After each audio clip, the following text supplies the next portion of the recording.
Nazywam się Adam Klimek i jestem fotografem reklamowym. Moja praca dzieli się na dwie części.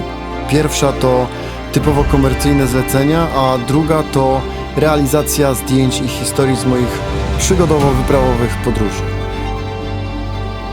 I właśnie o tej drugiej części chciałem Wam dzisiaj opowiedzieć. O mojej największej pasji, o tym, jak za pomocą zdjęć opowiadam historię. Jak powstają moje wyprawy? Główne kryterium, jakie decyduje o wyborze miejsca, w które chcę wyjechać, to oczywiście tło. Staram się również wybierać miejsca mało oczywiste i, jeśli to możliwe, egzotyczne, ale niekoniecznie w dosłownym słowa tego znaczeniu. Bikepacking to sposób na moje podróże, a ponieważ na rowerze jest bardzo mało miejsca, trzeba się mega sprytnie spakować. Jestem zdany tylko na własne siły, ale przez to jestem również niezależny. Podróżowanie w takim stylu powoduje, że w pewnym sensie jestem stale odsłonięty, co ma znowu ogromne znaczenie w kontaktach z ludźmi, których spotykam na swojej drodze. Dzięki temu zdarzają się bezcenne i często kluczowe momenty, które w unikatowy sposób budują całość historii.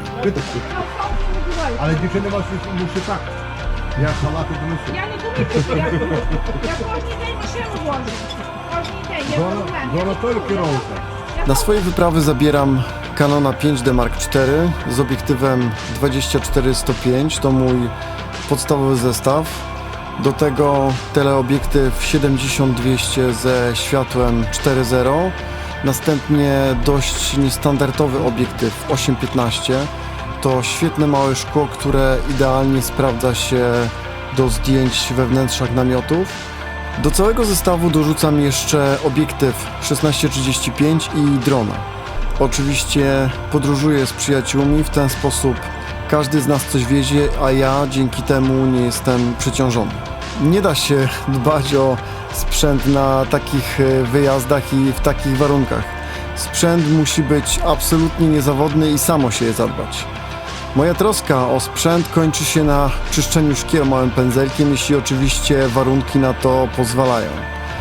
Jestem tego typu fotografem, dla którego zdjęcie będzie zawsze ważniejsze niż sprzęt, i podczas mojej kariery zawodowej miałem wiele takich sytuacji, gdzie warunki były tak złe, że wręcz byłem przekonany, że aparat albo obiektyw tego nie przetrzyma, ale zawsze wytrzymywały.